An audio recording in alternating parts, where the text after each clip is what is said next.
انګریزان خو د پخوانه د مسلمان دشمنان دي، هغوی دا بیت المقدس قبضه کړ، شام یې ونیوه او قبضه کړ او غټ غټ علما یې مړه کړل او مسلمانان یې په قید و بند کې واچول، مسلمانانو قوت ختم شو. خدای پاک دې کې ډېرې قصې شوي دي، خو دې راته غټې ویم. الله پاک رستو سلطان صلاح الدین ایوبی راوسته، سلطان صلاح الدین ایوبی خدای راوسته او هغه حمله وکړه په شام باندې په بیت المقدس، او بیت المقدس په خپل قبضه کې واغشته. دا زمونږ بیت المقدس د بل چانو، دا زمونږ او زمونږ په خپل قبضه کې بیت المقدس واغشته او واپس جمعات مزیدار جوړ کړ. او عیسایانو چې په کومې نخرې کړې وې او کلیسا او ګرجې پکې جوړه کړې وه، ایته ختمه کړه او ښه مزیدار یې جوړ کړ. دغه د سلطان صلاح الدین ایوبی د لاس بیت المقدس اوسم شته، په شپېتو جربو کې دی بیت المقدس جمعات، پسو کې په شپېتو جربو کې دی. شپېته جربه 13 کړی، شپېته جربه دا تقریبا 100 کناله شو، یو سل 240 کناله کې دا جمعات جوړ دی او خشته ټیلونه پکې لګولې دي، خشته ټیلونه. او ما ته پته نشته، او زموږ حضرت شیخ شهید مولانا سنجان صاحب رحمت الله علیه تلو هغه دا ویلي دي، وی چې داسې ټیلونه لګولې دي چې په هغې کې مخامخ ورته ګورې تا ته به خشته ښکلی ټیل ښکاري، خو که لږ پترس ورته ګورې نو د سلطان صلاح الدین ایوبی تصویر پکې په نښه راځي. او یو محراب یې جوړ کړی، دا محراب یو، او دا د یو لرګي نه جوړ دی دا محراب، په دې کې ټانکا پیون میخ نشتا، داسې محراب یې جوړ کړی دی.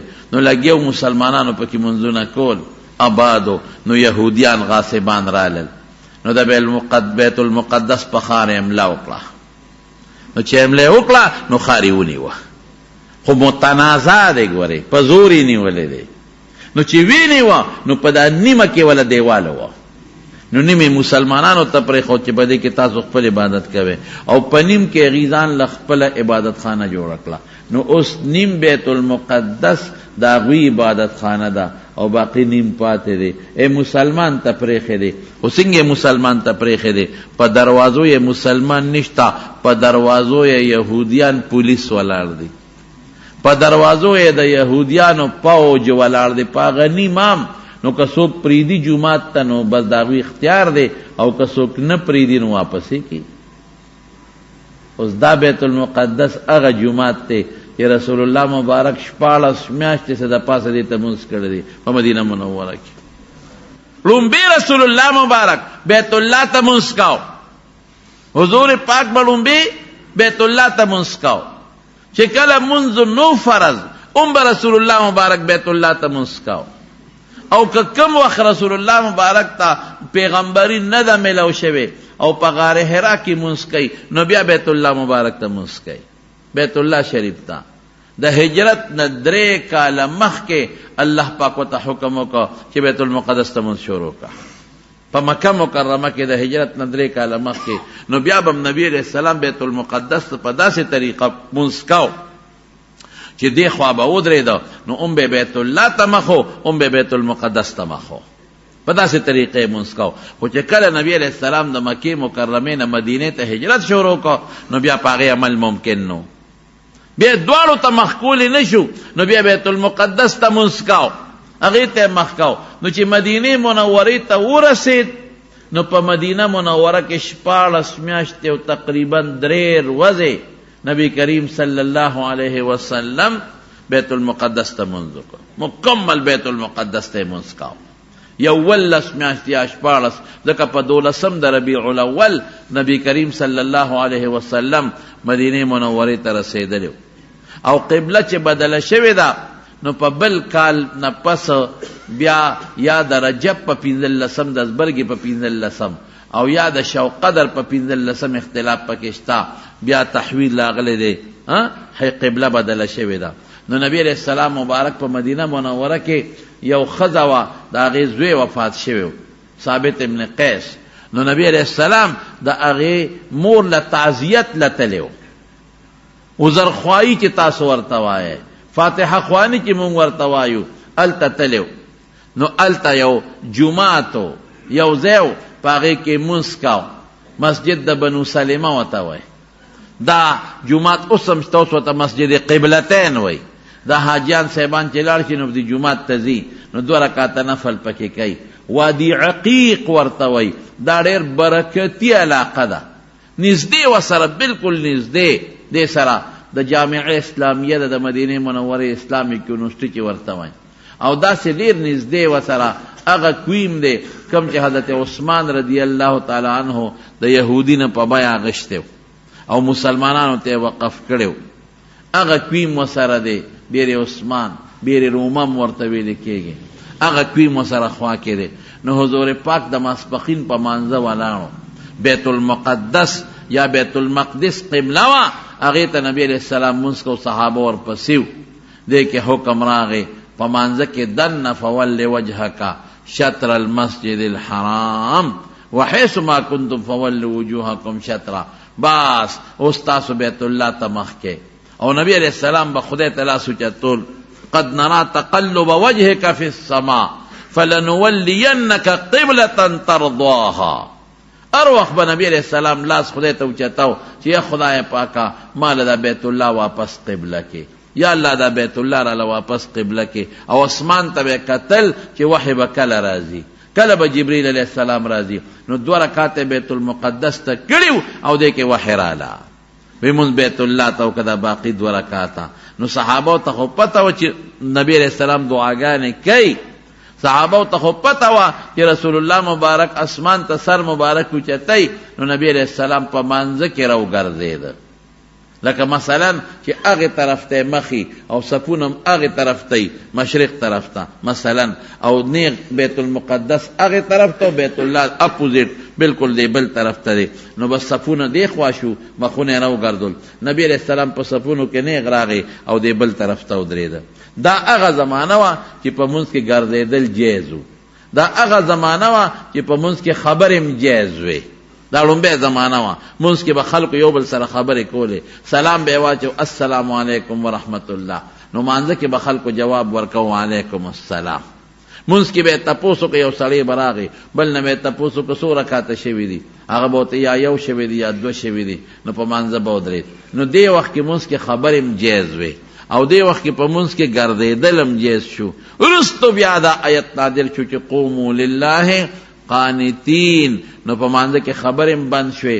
او ګرځېدل هم ورپسې بند شو نو 2 رکعاته نبی علیہ السلام بیت المقدس ته کړیو او 2 رکعاته نبی علیہ السلام او وسره چې کم صحابه بیت الله ته وکړل نو دا 14 یولس میاشتې او تقریبا 3 ورځې راځي ایرونو چې کم زیته د دواړو جهانو مبارک سردار 14 میاشتې یا 19 میاشتې منځو کې او کم د مسلمان قبله دا غینه برکتی ځای بل شته نشته اقا قبله د مسلمانانو چې دا موږ ته قبله اول وایو نو اول څه حقیقي اول نه دی دا غینه مخکې رسول الله مبارک بیت الله ته منځ کړی دی خو دا تحویل چې راغی دا غینه مخکې بیت المقدس ته 14 میاشتې منځ شوی دی نو هغه نن د یهودو په قبضه کې ده نیم کې خپل عبادت خانه جوړه کړې ده او باقی نیم کې د مسلمانانو ده خو د هغوی خوخر دیواله پکې والی چې کوم مسلمان پریدي او کوم مسلمان نه پریدي نو نن پاکستان د امریکې صدر ټرمپ اعلان وکړ اوسه پورې دا د بیت المقدس ښار دا ګوریاد ساته دا د اقوام متحده قانون دی خو زه افسوس دا کوم که مسلمان ګولی د خلاصه کی کنه ګولی دا نو اقوام متحده په سره منډه کی وته وی ګولی د ول اخلاص کړه نو دیم وای پلارم ولا وای رورم ولا وای قومم ولا وای کلم ولا وای وطنم ولا تباکی تا ولی ګولی د خلاص کړه تا پټاخه ول اخلاص کړه او که امریکانی او عیسائی بمونه هم خلاص کی کنه ناغه ته غږ نشي کوي دا لوی مصیبت ده قانون دا د اقوام متحده بین الملل او د دنیا قانون دا د انټرنیشنل چې کومه متنازع علاقین په هغې کې یو ملک دارالخلافه نشي جوړولی پایه تخت او دارالخلافه په هغې کې بالکل نشي جوړولی دا ستا متنازع ده خو د مسلمان د تا په زور نیولې ده مسلمان وی زما او ته وی زما نو په اقوام متحده قانون داده چې دې کې دارالخلافه نشي جوړولی. قانون داده چې په دې کې به د بار ملک سفارتخانه نه جوړېږي.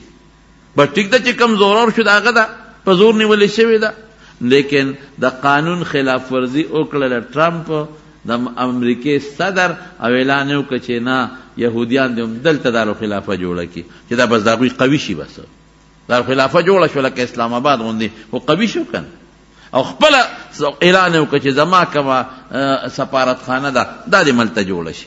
مسلمانانو دا ظلم دی که نه دی ظلم؟ دا زیاتې دی که نه دی زیاتې؟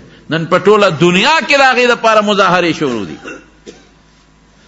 اور یې وکنه اور یا خدای ستا بیخ وباسه، ته خو په امریکا کې ستا ملک خو امریکا ده، ته خو د اسرائیل وزیر اعظم او صدر نه، تا دې سره څه کار دی؟ هغه کار وکړه چې د مسلمان او د یهودو په منځ کې جنگ جوړ نه شي، نو جنگ دې جوړ کړه، نفرت دې جوړ کړه، مسلمان ته بیا تیلی وواو.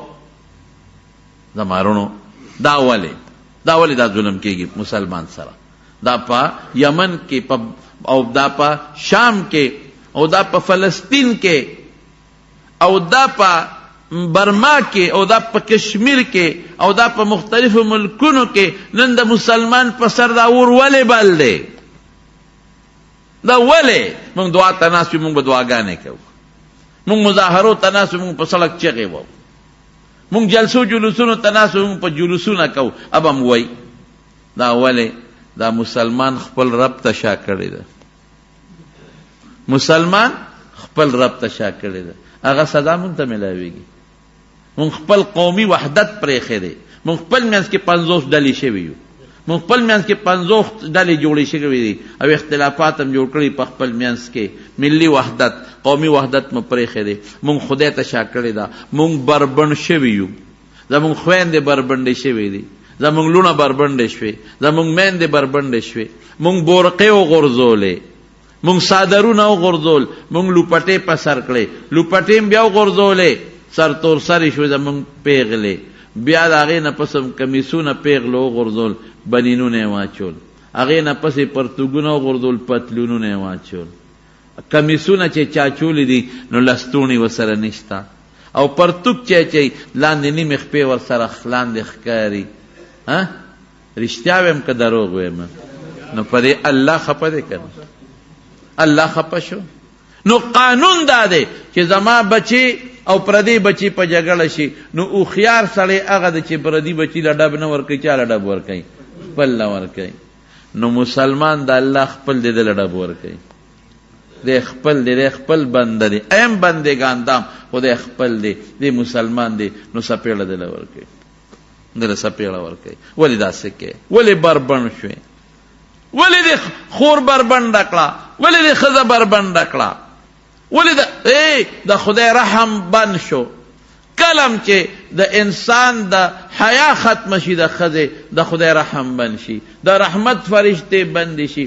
حضرت ابراهیم علیه السلام چې نمرود کله اور ته غورځاو، نمرود اخو یې داسې اور جوړ کړ، داسې اور چې د هغې د پاسه مرغۍ پر نه شو والی، دومره خطرناک اورو. نو دی خو به خشاکونه راوړل او په اور کې اچول او غرغنډې روانې دي. نو چې کله ابراهیم علیه السلام بیا ورغورځاو، نو لکه سوچ راغی چې خدایا دا به ورغورځوي څوک؟ اخو دومره تیز اور دی چې دې تیز اور ته موږ دې نږدې کېدی نه شو، دې به څنګه ورغورځو؟ نو شیطان ورته چلو خو، شیطان د دوزخ ټالونه لیدي دي، هغه چلې ورته وخو. نو ورته یو ټال جوړ کې او په هغه ټال کې به دی کېنوې او ټال له به جوټه ورکې، جوټه. نو چې کله ټال د دې اور دې میسته شي، نو ټال پړې به پرې کې، زنځیر به پرې کې، بره نه به وخېجوې، نو دی به د اور دې میسته ورغورځېږي. نو ابراهیم علیه السلام نه هغې راوسته او په ټال باندې کېنه. نو چې څنګه کېنو او ټال اوچتې، ټال نه اوچتېږي، دوی زور لګوي چې ټال اوچت کړو، ټال فرشتو نیولی دی، هغې یې نه پرېږدي. نو شیطان والا راغی وی چل دته خیم، ورشه پیغلی جینکې راولې او سرونه سر تور کې او دې ټال سره ودروي. بعد هغې وی دا خو اسانه خبره ده، جینکې یوازې راتلل نه دي، ګډې به یم کو. پیغلی جینکې راوستې، د سرونو نه ولا صادرونو لپټې لنه کړې او د ټال سره ودرولې چې ټالې سنگ اړه او ټال په حرکت کې شو ولې ځکه د رحمت فرشتې لاړې ختم شي دا چې ابراهیم علیه السلام سره مدد کی دا کومې فرشتې دي دا خو د رحم فرشتې دي دا لاړې نو ټال سپک شو نو دیکه ورکړه نو ابراهیم علیه السلام دا اور میاسته ورغورځو دا ټیک ده چې الله د هغې حفاظت په هغه اور کې موک یا نار کونی بردا و سلاما علی ابراهیم دا اور ګرمواله خدا الله په قبضه کې دی نو الله اور ته وی ګوره پام کوا یخشا یخ خدا سے یخم نه چې ابراهیم علیه السلام له تکلیف ورکې سلاما معتدل شه معتدل چې دل تکلیف ورنه کړي دا کې محفوظ پروتي نورونو چې کله زمون خويندې زمون لونه او زمون میندې بربند شو سرتو سر شوي نو د رحمت فرشتې وای ک تختیبا او چې د رحمت فرشتې لاړ شي نو زمکه خو به فرشتو نه خالی کیږي اخو خامخا فرشتې برازي نو چې د رحم ني نو کمی فرشتې برازي د غضب دغه مسله ده مولانا صاحب مولانا شیر علی شاہ صاحب رحمت الله علیه الله دې په قبر انوار نازل کی هغه تلو بیت المقدس تا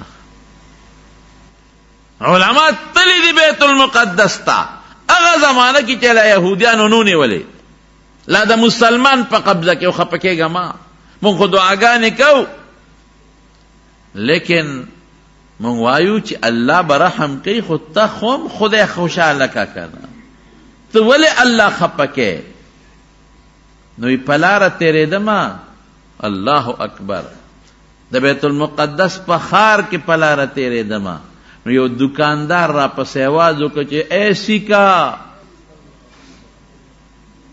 یا سیخ आवाज وکړ اے سیکا یو ځل आवाज وکړ وی خندل دوباره आवाज وکړ وی خندل دا پوره درې باره आवाज وکړه پوره خندل ما پټکی والے ما ګیروا نو وی خپه شوم نو ورله مغه دکاندار ته نو جوان لکو ما وی ما ته دا سیک ولی وی ولې ته سیک نه سو مې چې تا ما کې صد سیکات سیکو ولیدل وی چې پټکی دې موالدي لکه سیکانو غوندو ګیره دې پرې خنه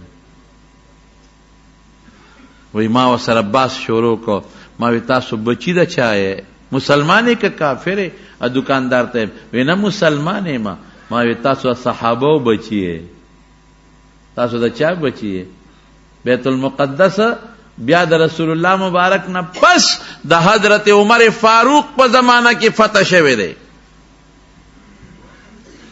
او چا فتح کا حضرت ابو عبیدہ ابن الجراح رضی اللہ تعالی عنہ اللہ ابو عبیدہ فتح کا بیت المقدس خار د عیسایانو نه او چې څنګه فتح کا بیت المقدس نو عمر سے به زم د بیت المقدس لزما لو یا قافله روانه شوا حضرت عمر فاروق رضی اللہ عنہ د صحابه سره دي دا ځان لاجیب واقع ده چې دی پلارت لل نو ساروی کم اوس خلق ډیرو نو په دوو کسو یو ساروی په دوو کسو یو ساروی دی نو دا عمر صاحب سره یو غلامو نو دو په دو باندې یو ساروی دی وسره نو سمو دبا عمر په اوخ باندې سورو او هغه غلام به پړی نیولې نو چې هغه ټیم به پورا شو نو عمر کوزیده او غلام ته یو زمان نمبر دی بره خېجا غلام صاحب دا چې تکی دی شي تو خو امیر المؤمنین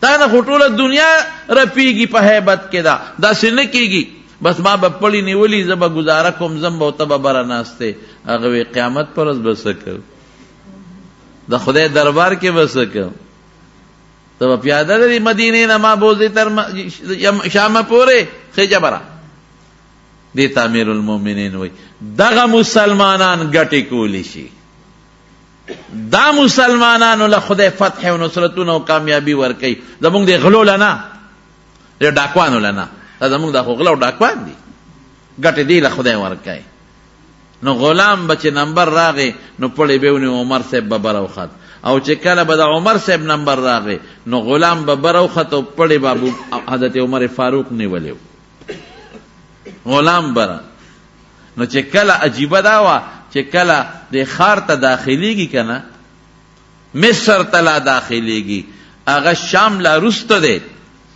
چې کله دی خار ته داخليږي دغلته کې نمبر د عمر د پړی د نیو راځي. غلام طیب صاحب خار ته داخليږي دنیا خلک استقبال لراوته دي دنیا استقبال لراوته ده نو چې زبره ناشته مو تا پړی نیولي شرم نه دی خلک بسوي عمر وینه انصاف نه وکړي برخېږي ټول خلق ملتونه وتوکل صاحب داسې نه کیږي وی بس پارام کینا علماء د پخوانو کتابونو راغلي دي کتابونو ته ګوري د عمر خو یو دبدبه وا یو لویه جذبه ده عمر تم ګوري کتاب تم مرګرو ته وی دا امیر المؤمنین نه چې دا بره ناشته دا نه دی تاسو وایي چې په پلان کې اس باندې سور دی او مخ کې اوخ باندې سور دی دا امیر المؤمنین والله کدی مون کتابونو کې چې د آخر زمانه د پیغمبر د دویم خلیفہ کوم صفاتونه دی په دې لک کې نشتا هغه وته چې پړی نیولې دا وګوره پړی نیولې دا وګوره وې د کې دا صفاتونه نشتا خدا خو غلام دی د خو پړی نیولې دی وې دا غلام نه دی د امیر المؤمنین دی نو چې په خار وردن نشو نو هغه وته جنکه راسته وي او ورته وی چې سامانونه په لوخو کې واچوي او د مسلمانانو په دې لخر کې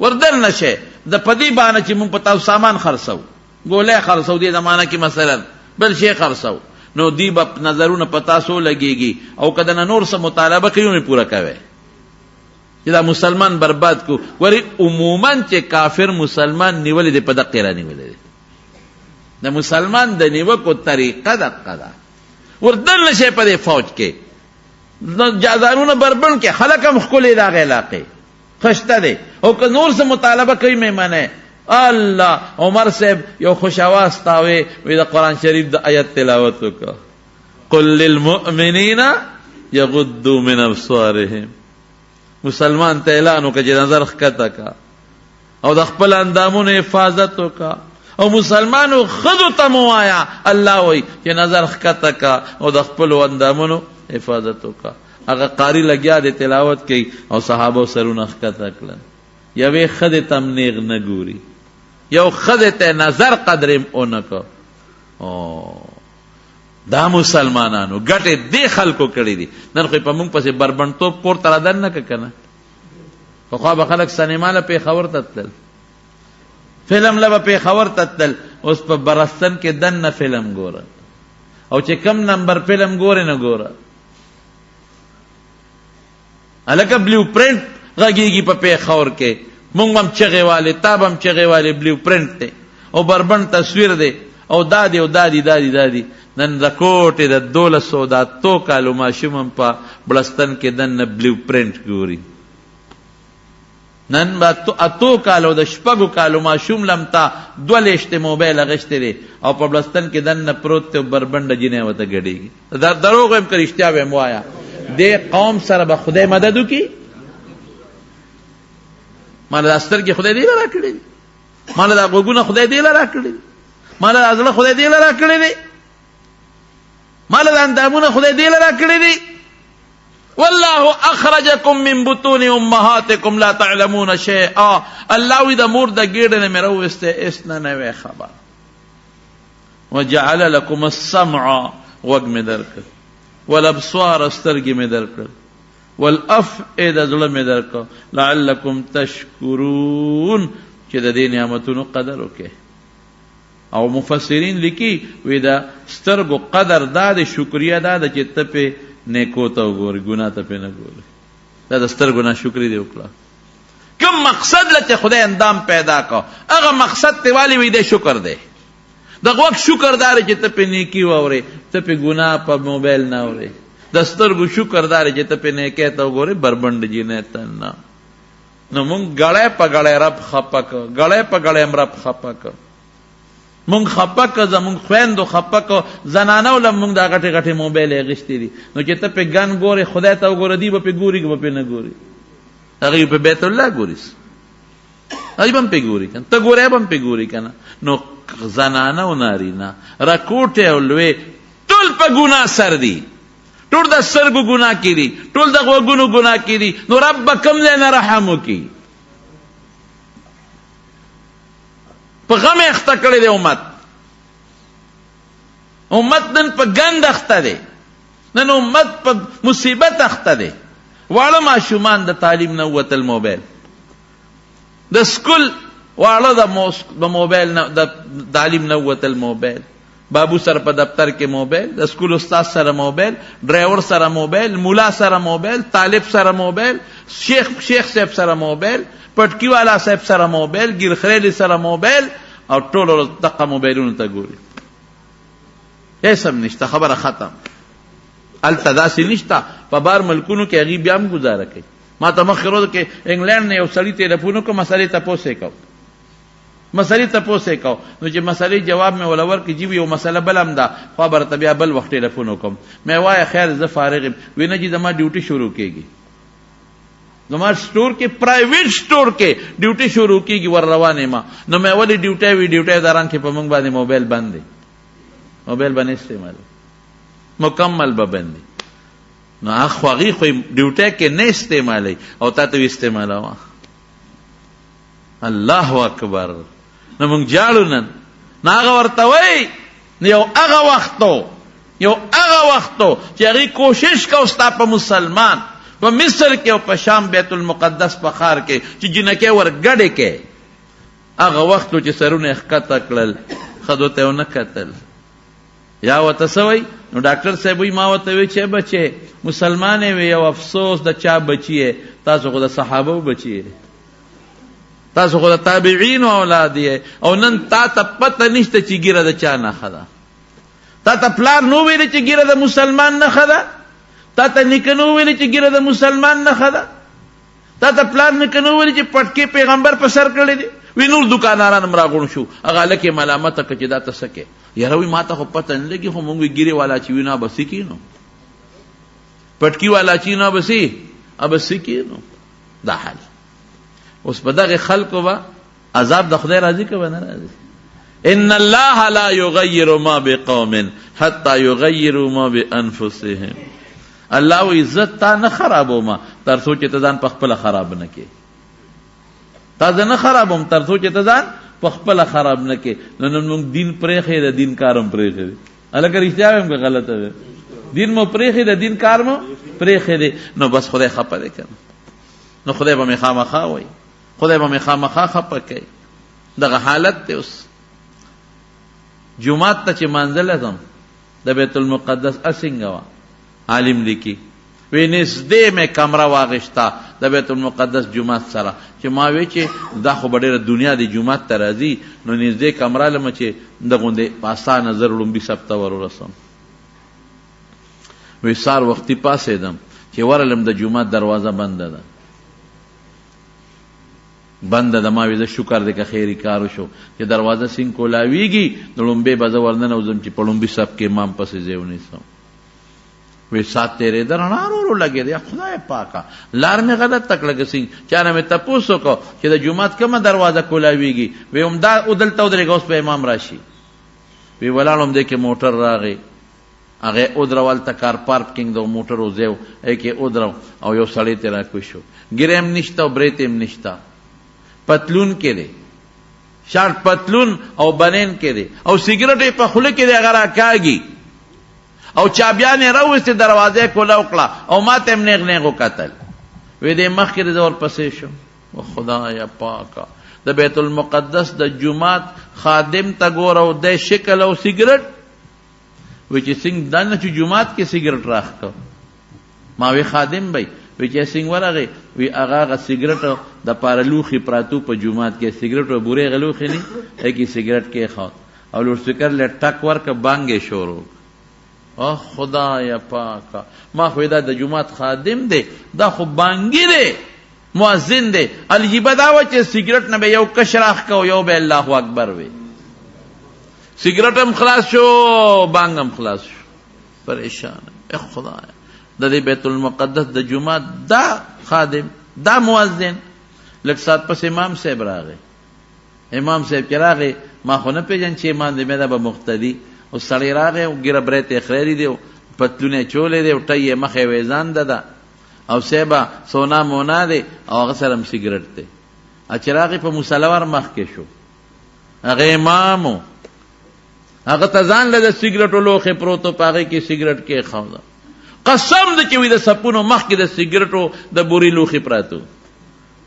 ته به یې اجره ده، وی په درې مونځ وکړه. یو هغه امام او دغه مؤذن او یو زه چې هوټل ته لاړم، بیره راله چای راوړه، ناشته راوړه. بیره ما ته نیغې ګورې یهودي خو نه. خدایا که زه یم چې نه نو مسله خلاصه شوه، که یم چې یم نو دا خو زه خو کافر شوم. ما د یهودي خو نه، ما تا په څوک پیژندم. و یهودیان هم ګیري دي، ستا هم ګیره ده. د یهودیانو هم پټکې دی او تا هم پټکې والی دی. ما وی خدای وباسه مې د ښار نه، هر کله چې د خدای عذاب راتلو والا راغی پې عذاب. دا ولې مونږ په خپله مونږ د خدای نه ګیلې کوو. خدای نه ګیلې مه کوئ د خدای نه ګیلې. ته چې دریاب ته ور ودانګې او لامبو دله نه درځي او بیا هم د خدای نه ګیلې کوې، خدای ډوب دې کړم. د بره څلورم چت نه راودانګې په پوخ پر شو او بیا هم وایې خدای مړ دې کړم. مونږ په خپله خراب یو. مونږ ښځې بربنډې کړې، لوڼې بربنډې کړې. مونږ ماشومانو له غټې غټې موبایلې په لاس کې ورکړې. مونږ خدای ته شا کړه، جومات ته مې شا کړه. مونږ د خدای دین ته شا کړه. رښتیا ووایه د قرآن او د حدیثو علم څومره خلک په خپلو بچو کوي او د دنیا څوک کوي. سهار وختي ماښامه پورې چې دا سوزکي او دا بسونه ډک چلیږي او دا پرایویټ موټرې او سوزکي ډک چلیږي، دا مدرسو ته دا واړه وړي که دا سکول او کالج ته وړي؟ نو سکول کالج خو زه ورته بد نه وایم، مونږ هم پکې سبق ویلی، زمونږ بچي هم پکې وایي. خو څه ناسته د بورې بویه څه خو بویه که نه. نو چې دوه بچي دي نو یوه خو ولېږه، نو یو مدرسې ته مو لېږه که نه. چې درې بچي دي نو دوه دي خیر دی سکول کالج ته ولېږه، نو یو خو مدرسې ته ولېږه. قرآن هم د خدای کتاب دی، هم زده کول غواړي که نه. نو حدیث هم د پیغمبر مبارک خبرې دي، نو دا هم زده کول پکار دي که نه. نو دنیا خو ضروری ده، مونږ خو ته انکار نه دی کړی. ډاکټر هم زوی جوړ کا ضروری دی، انجینیر هم زوی کا ضروری دی، د سکول افسر هم ته جوړ کا ضروری دی، دینه بغیر ژوند نه تېرېږي. لیکن قرآن هم ضروری دی که نه، د پیغمبر مبارک حدیث هم ضروری دی که نه، دین هم ضروری دی که نه، هغې له هم څه عیسا ورکه که نه. نو مونږ تار نه ماسخوتنه پورې ټول په دنیا پسې منډئ. جماعت له څونه وخت ورکې، خدای له څونه وخت ورکې، پیغمبر له څونه ورکې. او چې څوک ته د دین خبرې کوي هغه کې کنځل کې هم نه پرېږدي. مدرسو پسې هم کنځل کې، نو ګیري پسې هم کنځل کې، نو پټکي پسې هم کنځل کې. نو که څوک د دین خبرې کوي نو هغه تا څه مصالې سړې کړې مړه دکې لګي دي څه چې مونږ ته وایي. یا خدای پاک دا په خپله خراب سړی دی او مونږ ته وایي سم شی. د په خپله دا چل کوي، د ټیک شو زه په خپله هم خراب یم مثلا. نو تا ته خو مې دوره دین خبرې وکړې که نه. زه خو ځان ته موروم او تا ته موروم، نو ما دې هم خدای سم کي، تا دې هم خدای سم کي. مثبت سوچ نشته، منفي سوچ. بلکې خبرې راوښکل مدرسو پسې، پټکي پسې، دین پسې خبرې. خلک کم خوا رسېدل، مولیان خلک کم خوا بوځي. مولا د خیرت ښه کوي، مولا یې د پیغمبر په لاره بوځي، مولا یې د قیامت تر ورځې خشته ژوند جوړول غواړي، مولا یې د قبر د عذاب نه بچ کوي. زه به ډېر ګناهګار یم خو تا ته هم نصیحت کوم که نه، تا هم خدای ښه کي، ما دې هم خدای ښه کي، ځان ته به هم نصیحت کوم. مونږ خو دا دعوه نه ده کړې مولیانو چې مونږ د عمر صاحب د زمانې خلک یو. نرونو اخیری یو نسخه، یو خدای ته مخ کې برمنټوب پرېږدئ او دا ګندم سیزونه موبایل د خپل بچي ښځې ته وساتئ او خدای ته وجاړئ. ګورئ وجاړئ. کنې نن کم عذاب چې په برما راغلی دی نو په عامو دی، په مولا یوازې نه دی، یا په شام کې چې دی یا په یمن کې دی. دا عذابونه کرالل والله کته پاتې شي. او دغه لا وروستو خبره ده که زلزلې راغلې، زلزلې طوفانونه راغلل، سیلابونه راغلل، بیا به څه کې جاړې به توبه به نه قبلېږي. او یو اخیری نسخه درته وایم چې هغې ته استغفار وایي. اټول وایې ښه استغفار وایې. د استغفار فایدې څه دي؟ الله پاک قرآن شریف کې فرمایي وما کان الله لیعذبهم وانت فیهم. نبی علیہ السلام ته وایي چې ته تر څو په دې خلکو کې موجود عذاب به نه راولم. د رسول الله مبارک وجود د خدای رحمت. وما کان الله معذبهم وهم یستغفرون، چې تر څو دا خلک ما نه بخنه غواړي په دې به عذاب نه راولم. نو رسول الله مبارک یو امان لاړ، زه خو دنه لاړم خو بل امان مې پرېښی دی. هغه ته استغفار وای. استغفر الله الذي لا اله الا هو الحي القيوم واتوب الیه. استغفر الله ربي من كل ذنب واتوب الیه. دام ندر دی یا الله مو بخا، یا الله مو بخا، سارو ما خام پتاس بو یا الله مو بخا. خو ګوري بخل دا نه چې ګناه کېو مو بخا، ګناه کېو مو بخا، ګناه به سره پرې دی. نو استغفار امان دی ښا. ټول مرګري دی وخت استغفار وای، نفل کوي، تسبیح کوي، خدای ته جاړي، فریادو کې د مرګ پته نه لګي، خپل رب راضي کې رب مخه پکوي، الله به مونږ نه خپه کوي، مونږ رب خپه کو الله به مونږ خپه کوي.